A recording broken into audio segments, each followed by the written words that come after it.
All right, I was thinking about this today, and I think this is really important. I've taught for a heck of a long time, and I made this really what I think is an important observation many years ago about note recognition. Right? I'm sure that many of you out there are trying different techniques for learning the notes on the fretboard. Right? And I don't mean learning relationally, and that is what this is about today. When you teach a child notes, you don't teach the child notes relationally. You say, "This is a G note," and that's pretty much it. If the kid's listening, he'll remember that that's a G note forever.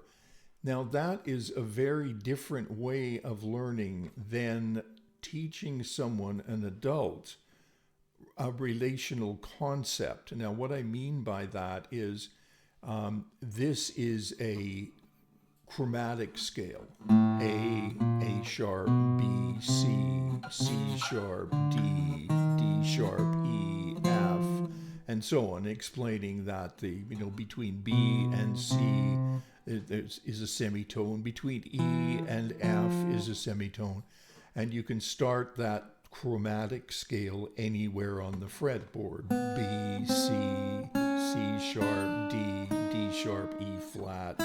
And then there are enharmonic notes like D sharp and E flat are enharmonic, C sharp and D flat are enharmonic, and so on. So it doesn't take too long to explain to an adult, anyone maybe 15 years old and up, what the chromatic scale is, and semitones and tones and so on, right?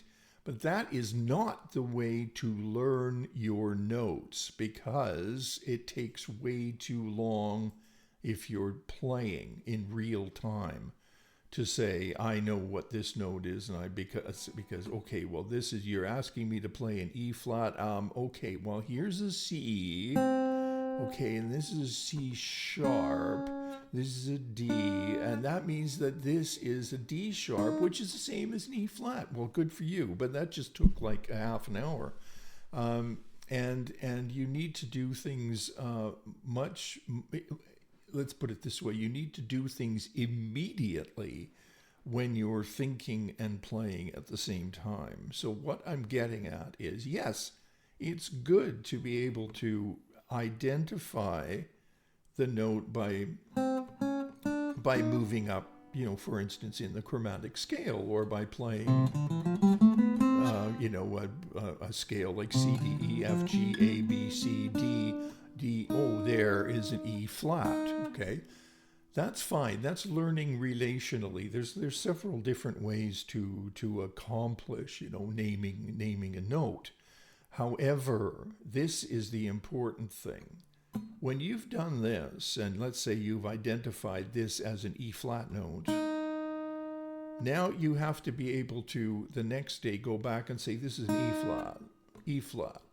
That's all it is, E flat. That's it. You're not doing anything relationally. You're not moving through a chromatic scale. You're not moving through some kind of other related diatonic scale of some kind and arriving at a specific note. That's the adult way of doing it. The way you've got to do it is instinctively, like a child, like E flat. That's it. That's it. That's all it is. It's an E flat. This is a G, right? This is an A, right? This is a C sharp.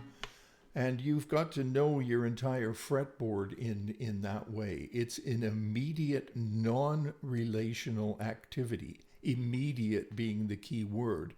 And it just goes directly to an instinct. It doesn't go to a specific train of logic that works on a relative theoretical concept. It's got to go directly to the name of that note with nothing in between. I think that probably makes sense to you. So if you want to learn the notes on your fretboard, I'm telling you, you'd probably be better off by going D. I know this is a D, and this is a D, and I know where D is. It's here. That's a D.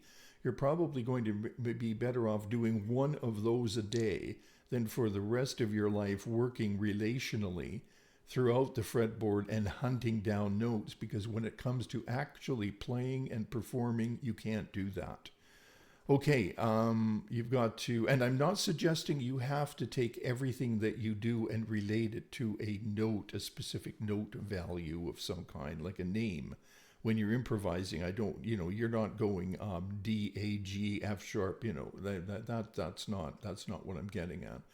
But however, when you're communicating with other players, with yourself for that matter, if you want to write down notation, it has to be an immediate response, and that immediate response comes from knowing where your notes are and not relationally. It's okay to use the relational path to identifying the note, but then you have to move to the instinctive path of knowing where that note is.